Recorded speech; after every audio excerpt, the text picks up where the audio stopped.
Hello friends, welcome to day trader Telugu and good evening. Sensex 225 points gain అయ్యి 38,407 దగ్గర close అయితే Nifty 52 points gain అయ్యి 11,322 దగ్గర క్లోజ్ అవ్వడం జరిగింది. సో ఇవాల్టి ఇంపార్టెంట్ అప్డేట్ అయితే రష్యా వైరస్ రిలేటెడ్ గా మొదటి వ్యాక్సిన్ అయితే అప్రూవ్ చేయడం అయితే జరిగింది ఫ్రెండ్స్. దానికి నేమ్ స్పుత్నిక్ 5 అని పెట్టడం జరిగింది. సో ఇలా స్పుత్నిక్ 5 అని పెట్టడానికి మెయిన్ రీజన్ స్పేస్ లోకి ఫస్ట్ ఆర్టిఫిషియల్ శాటిలైట్ ని లాంచ్ చేసింది వీళ్ళే. అండ్ ఆ పాయింట్ ఆఫ్ టైమ్ లో దానికి స్పుత్నిక్ 1 అనే నేమ్ ని వీళ్ళు పెట్టడం జరిగింది. అగైన్ మిగతా దేశాల కంటే కూడా వ్యాక్సిన్ ని వీళ్ళు మొదటగా డెవలప్ చేశారని చెప్పడం కోసం దీనికి కూడా స్పుత్నిక్ అనే నేమ్ అయితే ఇవ్వడం జరిగింది. ఓకే, ఈ డేటాను కొంత పక్కన పెడితే మనందరికీ తెలుసు ప్రపంచవ్యాప్తంగా ఎన్నో దేశాల్లో పెద్ద పెద్ద రీసెర్చ్ ఇన్స్టిట్యూషన్స్ అన్ని కూడా ఈ వ్యాక్సిన్ ని డెవలప్ చేసే పనిలో అయితే ఉన్నాయి ఫ్రెండ్స్. కాకపోతే రష్యాకి సంబంధించిన గమాలియా మైక్రోబయాలజీ రీసెర్చ్ సెంటర్ వాళ్ళు మాత్రం లెస్ దాన్ 2 months లో ఈ వ్యాక్సిన్ కి రష్యన్ గవర్నమెంట్ దగ్గర నుంచి అప్రూవల్ అయితే తీసుకోవడం జరిగింది. రష్యా వాళ్ళు ఎప్పుడైతే మేము ఆగస్ట్ లో వ్యాక్సిన్ ని లాంచ్ చేయబోతున్నాం అని అనౌన్స్మెంట్ ఇవ్వడం జరిగిందో ఆ పాయింట్ ఆఫ్ టైం నుంచి మోస్ట్ ఆఫ్ ద కంట్రీస్ లో ఉన్న సైంటిస్టులు అందరూ కూడా అంటే రష్యా డెవలప్ చేస్తున్న వ్యాక్సిన్ మీద కొన్ని క్వశ్చన్ మార్క్స్ అయితే రైజ్ చేశారు. క్లినికల్ ట్రయల్స్ ప్రాపర్ గా జరగకుండా ఒక వ్యాక్సిన్ ఆర్ ఒక డ్రగ్ బయటకు వచ్చినట్లయితే ఈ వైరస్ కంటే కూడా వ్యాక్సిన్ తీసుకోవడం వల్ల ఎక్కువగా నెగిటివ్ గా ఇంపాక్ట్ అవుతారు. సో ప్రాపర్ గా క్లినికల్ ట్రయల్స్ అన్ని జరిగిన తర్వాత ఎక్కువ హ్యూమన్స్ మీద టెస్ట్ చేసిన తర్వాత మాత్రమే వ్యాక్సిన్ ని ప్రజల్లోకి తీసుకురావాలి. కానీ మేమే ముందు కనిపెడుతున్నాం అని చెప్పుకోవడానికి మీరు ఇలా తీసుకొచ్చినట్లయితే అది ప్రజల్ని ఇంకా నెగిటివ్ గా ఇంపాక్ట్ చేస్తుందని చెప్పి రిపీటెడ్ నెగిటివ్ స్టేట్మెంట్స్ అయితే మోస్ట్ ఆఫ్ ద కంట్రీస్ సైంటిస్టుల దగ్గర నుంచి అయితే వచ్చాయి. వీటన్నిటికీ ఆన్సర్ చేస్తూ రష్యా ప్రెసిడెంట్ పుతిన్ గారు వాళ్ళ సొంత కూతురికే ఈ వ్యాక్సిన్ డోస్ అయితే ఇవ్వడం జరిగింది. నేను తయారు చేసిన ఈ వ్యాక్సిన్ చాలా సేఫ్, సో ప్రజలకు ఇచ్చినట్లయితే ఎటువంటి ఇబ్బంది కూడా ఉండదు. అండ్ ఇది నా ఓన్ డాటర్ తీసుకున్న తర్వాత కూడా ఫస్ట్ తీసుకున్నప్పుడు కొంత ఫీవర్ గా ఉంది, బట్ అది గ్రాడ్యువల్ గా తగ్గిపోయి ఇప్పుడు తన బ్లడ్ లెవెల్స్ లో ఈ వైరస్ రిలేటెడ్ గా యాంటీబాడీస్ అయితే చాలా ఎక్కువగా ఉన్నాయి. సో ఈ వ్యాక్సిన్ ప్రజలకు ఇచ్చినట్లయితే తప్పకుండా ఇది వైరస్ నుంచి వాళ్ళని కాపాడుతుందనే స్టేట్మెంట్స్ అయితే రష్యా ప్రెసిడెంట్ పుతిన్ గారి దగ్గర నుంచి అయితే రావడం జరిగింది. బట్ ఈ వ్యాక్సిన్ ని large scale population, different age group and different conditions తో బాధపడుతున్న వారికి ఇస్తున్నప్పుడు ఎలాంటి సేఫ్టీ అలాగే సక్సెస్ రేట్ ఉందనేది కూడా మనం గమనించాల్సి ఉంటుంది.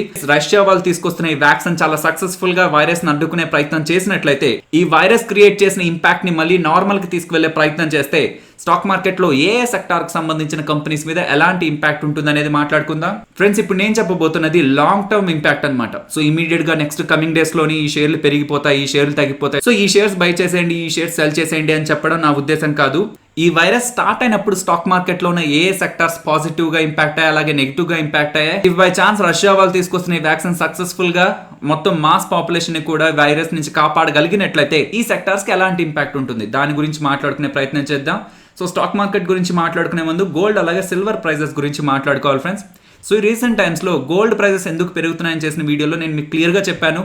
ఎప్పుడైతే ఎకానమీలోకి పెద్ద పెద్ద కంట్రీస్ అన్ని కూడా ప్యాకేజీల రూపంలో డబ్బుల్ని ఇన్ఫ్యూజ్ చేసే ప్రయత్నం చేస్తాయో ఆ పాయింట్ ఆఫ్ టైమ్ లో గోల్డ్ అలాగే సిల్వర్ ప్రైజెస్ అయితే పెరుగుతాయి. ఈ వ్యాక్సిన్ మార్కెట్ లోకి వచ్చి వైరస్ రిలేటెడ్ గా ఉన్న నెగిటివ్ ఇంపాక్ట్ ని కంట్రోల్ చేయగలిగినట్లయితే ఎకానమీ అనేది కొంత బ్యాలెన్స్ అవడానికి ప్రయత్నిస్తుంది. అప్పుడు కంట్రీస్ కూడా వాళ్ళ ఎకానమీస్ లోకి డబ్బులు ఎక్కువగా ఇన్ఫ్యూజ్ చేయాలనే ప్రయత్నం అయితే చేయరు. కాబట్టి వ్యాక్సిన్ రిలేటెడ్ గా ఎప్పుడైతే మనకు ఒక పాజిటివ్ అప్డేట్ వస్తుందో ఆ పాయింట్ ఆఫ్ టైమ్ లో గోల్డ్ అలాగే సిల్వర్ ప్రైజెస్ లో అయితే కొంత కరెక్షన్ అయితే కనిపించడానికి ఛాన్సెస్ అయితే ఉంటుంది ఫ్రెండ్స్. వీటిని పక్కన పెడితే ఈ వైరస్ ఇంపాక్ట్ ఎప్పుడైతే గ్లోబల్ గా స్టార్ట్ అయిందో ఆ పాయింట్ ఆఫ్ టైమ్ లో ఫార్మా షేర్స్ పెరిగాయి, ఎఫ్ఎంసీజీ షేర్స్ పెరిగాయి, టెలికామ్ షేర్స్ పెరిగాయి, అలాగే కెమికల్ సెక్టార్కి సంబంధించిన స్టాక్స్ కూడా మనకి ఇంక్రీజ్ అవ్వడం జరిగింది అనమాట.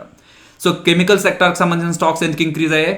పర్సనల్ హైజీన్ లైక్ శానిటైజర్స్ కానీ డిజిన్ఫెక్టెంట్స్ కానీ వీటిని తయారు చేయడానికి ఏ కెమికల్స్ అయితే అవసరం అవుతాయో ఆ కెమికల్స్ తయారు చేస్తున్న కెమికల్ కంపెనీస్ అన్నిటికి కూడా చాలా డిమాండ్ అయితే క్రియేట్ అయింది కాబట్టి వాటి షేర్స్ అయితే పెరిగాయి. అండ్ ఈ లాక్డౌన్ క్రియేట్ అయిన తర్వాత డేటా యూసేజ్ అనేది ఓటీటీ ప్లాట్ఫామ్స్ చూడడానికి కానివ్వండి అండ్ ఇంట్లోనే కూర్చొని వర్క్ చేయడానికి కానివ్వండి వీటికి డేటా యూసేజ్ ఎక్కువ అవడంతో టెలికామ్ కంపెనీస్కి అది పాజిటివ్ గా ఉంది. అండ్ అవుట్ సైడ్ ఈ లాక్డౌన్ అండ్ రిస్ట్రిక్షన్స్ ఉండడంతో నీడెడ్ కంటే కూడా ఎక్కువ క్వాంటిటీస్ ఆఫ్ ఎఫ్ఎంసీజీ గూడ్స్ ని స్టోర్ చేసుకునే ఒక మెంటాలిటీ కూడా పబ్లిక్ లో డెవలప్ అవడంతో ఈ వైరస్ అనేది ఎఫ్ఎంసీజీ కంపెనీస్ ని కూడా పెద్దగా నెగిటివ్ గా అయితే ఇంపాక్ట్ చేయలేదు. బట్ అన్నిటికంటే ఎక్కువ అడ్వాంటేజ్ పొందిన సెక్టార్ ఏదైనా ఉంది ఈ వైరస్ వల్ల అంటే అది ఫార్మా సెక్టారే. బికాస్ ఈ వైరస్ ఎవరినైతే ఇంపాక్ట్ చేస్తుందో వాళ్ళకి రెస్పిరేటరీ రిలేటెడ్ గా ప్రాబ్లమ్స్ రావడం, కార్డియాక్ రిలేటెడ్ గా ప్రాబ్లమ్స్ రావడం, ఇతర సిస్టమ్స్ లో వస్తున్న ఇబ్బందులకి ఏ కంపెనీస్ అయితే ఫార్మా కంపెనీస్ అయితే మందులు తయారు చేస్తున్నాయో బట్ అన్నిటికి కూడా డిమాండ్ పెరిగిపోయింది అనమాట. ఇప్పుడు నేను చెప్పబోతున్నది ప్యూర్ గా నా పర్సనల్ వ్యూ మాత్రమే. సో ఖచ్చితంగా ఇలా జరుగుతుంది, సో మీరు ఇది చెయ్యండి అని చెప్పి నేను ఎటువంటి సజెషన్ కూడా మీకు ఇవ్వట్లేదు.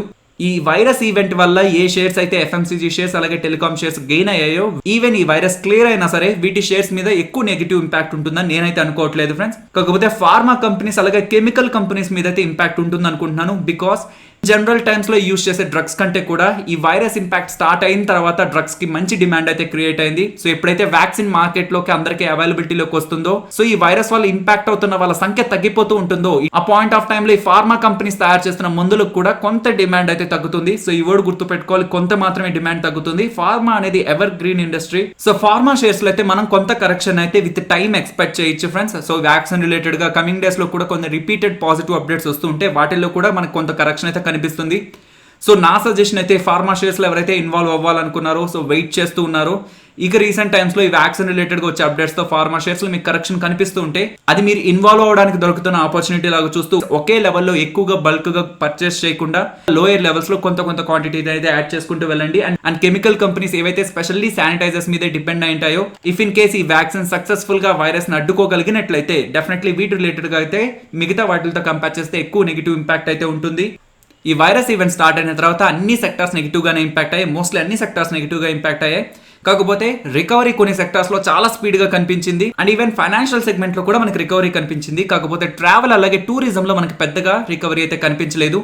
సో ట్రావెల్ అంటే ఎయిర్లైన్స్ ని తీసుకోండి, ఇండిగో కానివ్వండి, స్పైస్ జెట్ కానివ్వండి, అలాగే రైల్వేస్ ని తీసుకోండి, IRCTC, and most importantly tourism stocks అనమాట.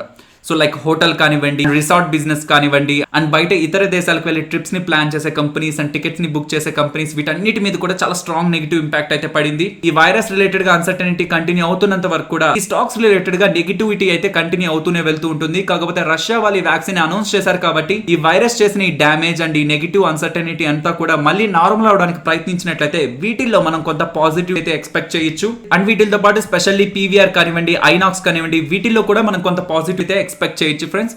సో నేను ఇలా అంటున్నాను కదా అని ఇమీడియట్ గా ఈ షేర్స్ ని బల్క్ లో పర్చేస్ చేయాలనే ప్రయత్నం అయితే చేయొద్దు. అండ్ ఇవి కేవలం వ్యాక్సిన్ మీదే కాదు, మనలాంటి పీపుల్ సైకాలజీ మీద కూడా డిపెండ్ అయి ఉంటుంది. లైక్ ఇప్పటి వరకు ఓటీటీ ప్లాట్ఫామ్స్ ని ఎక్కువగా యూస్ చేస్తున్నారు కదా, ఈ అమెజాన్ ప్రైమ్ కానివ్వండి, నెట్ఫ్లిక్స్ కానివ్వండి, హాట్స్టార్ కానివ్వండి, వీటిని యూస్ చేస్తున్నారు కదా. సో థియేటర్స్ ఓపెన్ అయిన తర్వాత వీటి మీద ఓటీటీ ప్లాట్ఫామ్స్ ఒక ఇంపాక్ట్ ఎలా ఉంటుంది అనేది అయితే గమనించాలి. ఈ వ్యాక్సిన్ మార్కెట్ లోకి వచ్చిన తర్వాత కూడా వీటికి సంబంధించిన బిజినెస్ అనేటివి 100% మళ్ళీ బ్యాక్ టు ద నార్మల్ అయితే అవ్వడానికి చాలా తక్కువ ఛాన్సెస్ అయితే ఉన్నాయి. బట్ ప్రెసెంట్ వీళ్ళ బిజినెస్ మీద ఉన్న నెగిటివ్ ఇంపాక్ట్ అయితే కొంతవరకు క్లియర్ అవడానికి ఛాన్స్ ఉంటుంది. కాబట్టి ట్రావెల్ అలాగే టూరిజం రిలేటెడ్ గా ఉన్న కంపెనీస్ లో ఏవైతే మార్కెట్ లీడర్స్ గా ఉంటారో వాటి రిలేటెడ్ గా మనం కొంత క్వాంటిటీని అయితే యాడ్ చేసుకుంటూ వెళ్ళొచ్చు ఫ్రెండ్స్. బికాస్ ఈ రష్యా వాళ్ళు తీసుకొస్తున్న వ్యాక్సిన్ అనేది లార్జ్ పాపులేషన్ మీద ఇంకా టెస్ట్ చేయలేదు. సో దాని రిలేటెడ్ గా మనకి పాజిటివ్ డేటా ఎస్టాబ్లిష్ అయ్యి అండ్ ఈ వ్యాక్సిన్ ప్రపంచంలో ఉన్న మోస్ట్ ఆఫ్ ద కంట్రీస్ కి రీచ్ అవ్వగలిగితేనే మళ్ళీ మనకి నార్మల్ కండిషన్స్ అపీర్ అవ్వడానికి అయితే ఛాన్స్ ఉంటుంది ఫ్రెండ్స్. నెక్స్ట్ M&M ఫైనాన్స్ గురించి మాట్లాడుకోవాలి ఫ్రెండ్స్. M&M ఫైనాన్స్ రైట్స్ ఇష్యూలో ఎవరైతే పార్టిసిపేట్ చేశారో వాళ్ళ రిలేటెడ్ గా ఈ రీసెంట్ టైమ్స్ లో కామెంట్స్ లో ఎక్కువగా వస్తున్న క్వశ్చన్, రైట్ షేర్స్ నా డిమాట్ అకౌంట్ లోకి ఎప్పుడు వస్తాయి, నేను దాన్ని ఎప్పుడు సెల్ చేసుకోవచ్చు అని. సో మీ డిమాట్ లోకి వచ్చే ప్రాసెస్ అయితే 25th ఆగస్టే స్టార్ట్ అవుతుంది ఫ్రెండ్స్. బట్ అది లిస్ట్ అయ్యేది అండ్ మీరు సెల్ చేసుకోగలిగే అవకాశం వచ్చేది అయితే 27th ఆగస్ట్ మాత్రమే. Next Indian AC manufacturers like Voltas కానివ్వండి, and auto components and electric vehicles కి ఎలక్ట్రిక్ పార్ట్స్ ని మ్యానుఫ్యాక్చర్ చేస్తున్న కంపెనీస్ కానివ్వండి, ఈ రోజు ఒక ఇంపార్టెంట్ పాజిటివ్ అప్డేట్ అయితే రావడం జరిగింది friends. Department for promotion of industry and internal trade DPIIT వాళ్ళు చెప్తున్న దాని ప్రకారం ఇతర దేశాల నుంచి ఇండియాలోకి ఇంపోర్ట్ అవుతున్న ఏసీ అంటే ఎయిర్ కండిషనర్స్ మీద ట్యాక్స్ అయితే హైక్ చేయాలనుకుంటున్నారు. సో ఎప్పుడైతే ఇతర దేశాల్లో నుంచి ఇండియాకు వస్తున్న ప్రొడక్ట్స్ మీద ట్యాక్స్ హైక్ అవుతుందో ఆ ప్రొడక్ట్స్ ని ఇండియాలో తయారు చేస్తున్న వాళ్ళకి అడ్వాంటేజ్ అయితే ఉంటుంది. అలాగే ఆటో కాంపోనెంట్స్ తయారు చేస్తున్న కంపెనీస్ కూడా ఇన్సెంటివ్స్ ప్రొవైడ్ చేసే ప్రయత్నంలో అయితే వీళ్ళు ఉన్నారు. కాబట్టి ఆటో కాంపోనెంట్ మ్యానుఫ్యాక్చరర్స్ కూడా ఇది పాజిటివ్ అవుతుంది. అండ్ నెక్స్ట్ SIAM దగ్గర నుంచి, SIAM అంటే society of Indian automobile manufacturers. So వీళ్ళ దగ్గర నుంచి వచ్చిన డేటా ప్రకారం ప్యాసింజర్ వెహికల్ సేల్స్ మనకి జూలై నెలకు గాను కొంత బెటర్ గా ఉన్నాయంటున్నారు. అంటే ఇయర్ ఆన్ ఇయర్ కంపారిజన్ లో ప్యాసింజర్ వెహికల్ సేల్స్ జూలై నెలలో 3.86% మాత్రమే ఫాల్ అయ్యాయి అంటున్నారు ఫ్రెండ్స్. అంతకు ముందున్న నెలలతో పోలిస్తే జూలై నెలలో సేల్స్ అనేటివి కొంత బెటర్ గా ఉన్నాయి. కాబట్టి ఆటో సెక్టార్ లో స్పెషల్లీ ప్యాసింజర్ వెహికల్స్ లో మనం గ్రీన్ షూట్స్ ని చూడొచ్చు అని చెప్పి ఒక స్టేట్మెంట్స్ అయితే వీళ్ళ దగ్గర నుంచి రావడం జరిగింది. నెక్స్ట్ మదర్సన్ సుమి వాళ్ళు వాళ్ళ రిజల్ట్స్ ని పోస్ట్ చేయడం జరిగింది. సో వాళ్ళ రిజల్ట్స్ ని గమనించే ప్రయత్నం చేద్దాం. Revenues year on year comparison లో 49% ఫాల్ అవడం జరిగింది. ఈ క్వార్టర్ లో వీళ్ళు నెట్ లాస్ 810 crores అయితే పోస్ట్ చేయడం జరిగింది ఫ్రెండ్స్. రిజల్ట్స్ అయితే స్ట్రాంగ్ గా లేవు. బట్ మనం ఇంతకు ముందు మాట్లాడుకున్నాం కదా, ఆటో కాంపోనెంట్స్ ని తయారు చేస్తున్న వాళ్ళు అలాగే ఎలక్ట్రిక్ వెహికల్స్ రిలేటెడ్ గా ఎలక్ట్రిక్ పార్ట్స్ ని తయారు చేస్తున్న వాళ్ళకి ఇన్సెంటివ్స్ రాబోతున్నాయని ఒక స్టేట్మెంట్స్ కూడా మనకి మార్కెట్ లో ఫ్లో అయింది. కాబట్టి ఆటో కాంపోనెంట్ మ్యానుఫ్యాక్చరర్స్ కి కొంత పాజిటివ్ అయింది. అండ్ అలాగే ప్యాసింజర్ వెహికల్స్ రిలేటెడ్ గా కూడా society of Indian automobile manufacturer president గారు కొన్ని పాజిటివ్ స్టేట్మెంట్స్ చేయడంతో వాటికి పార్ట్స్ ని సప్లై చేసే మదర్స్ అండ్ సుమి రిలేటెడ్ గా ఈ రోజు ఇంట్రాడే సెషన్స్ లో కొంత పాజిటివ్ యాక్టివిటీ అయితే కనిపించింది ఫ్రెండ్స్. నిఫ్టీ అలాగే bank Nifty support and resistance మాట్లాడుకుందాం. నిఫ్టీ సపోర్ట్ ఇమీడియట్ గా 11,270 దగ్గర గమనిస్తున్నాను అండ్ రెసిస్టెన్స్ 11,380 దగ్గర. బ్యాంక్ నిఫ్టీ లెవెల్స్ అయితే నిన్న ఏ లెవెల్స్ మాట్లాడుకున్నామో ఆ లెవెల్స్ ని కంటిన్యూ చేస్తున్నాను ఫ్రెండ్స్. ఈ రోజు మార్నింగ్ మీరు బ్యాంక్ నిఫ్టీని గమనిస్తే బ్యాంక్ నిఫ్టీ హైయెస్ట్ మనకి 22,239 అరౌండ్ వరకు వెళ్ళింది, 240 వరకు వెళ్ళింది. దెన్ అక్కడి నుంచి మనకి బ్యాంక్ నిఫ్టీలో కొంత కరెక్షన్ కనిపించి మళ్ళీ ఈ హైయెస్ట్ లెవెల్ అయితే బ్రేక్ చేసింది, కానీ అగైన్ ఈ లెవెల్ కిందే మనకి క్లోజ్ అవ్వడం జరిగింది ఫ్రెండ్స్. మార్కెట్స్ పాజిటివ్ గా ఓపెన్ అయ్యి 22,240 లెవెల్ బ్రేక్ అయ్యి టాప్ సైడ్ ట్రేడ్ అవుతున్నట్లయితే 22,520 ని నెక్స్ట్ లెవెల్ ఆఫ్ రెసిస్టెన్స్ గా అయితే గమనిస్తున్నాను. నిఫ్టీ ఆప్షన్ చైన్ మాట్లాడుకుందాం ఫ్రెండ్స్. మీరు చూస్తున్నది monthly expiry contract data. So recent times లో ఎలాంటి డేటా అయితే బిల్డ్ అవుతుందో సేమ్ ప్రెసెంట్ కూడా అదే డేటా అయితే బిల్డ్ అవుతుంది. ప్రెసెంట్ ఉన్న లెవెల్స్ నుంచి టాప్ సైడ్ కి వెళ్తుంది అనుకుంటే 11,500 దగ్గర, అండ్ ప్రెసెంట్ ఉన్న లెవెల్స్ నుంచి డౌన్ సైడ్ కి వెళ్తుంది అనుకుంటే 11,000 దగ్గర. ఇక్కడ మాత్రమే మనకి హై ఓపెన్ ఇంట్రెస్ట్ అయితే బిల్డ్ అయింది కాబట్టి స్టిల్ 11,000 to 11,500 ఈ రేంజ్ నే మనం కమింగ్ డేస్ లో కూడా గమనించవచ్చు. ఫైనల్లీ ఇది ఫ్రెండ్స్ మన వీడియో నచ్చిందా? సో నచ్చినట్టయితే లైక్ చేయండి ఫ్రెండ్స్, అండ్ ఈ వీడియో మన వాళ్ళకి యూజ్ అవుతుంది అనుకుంటే తప్పకుండా షేర్ చేయండి. అండ్ మన ఛానల్ని సబ్స్క్రైబ్ చేయనట్లయితే ఒకసారి ఛానల్లో ఉన్న వీడియోస్ చూడండి. ఆ వీడియోస్ మీకు నచ్చాయనుకుంటే ఛానల్ని సబ్స్క్రైబ్ చేసి పక్కనే వచ్చే బెల్ ఐకాన్ క్లిక్ చేయండి. మరొక ఇంట్రెస్టింగ్ వీడియోతో మళ్ళీ మీ ముందుకు వస్తాను. అంతవరకు టేక్ కేర్. జై హింద్.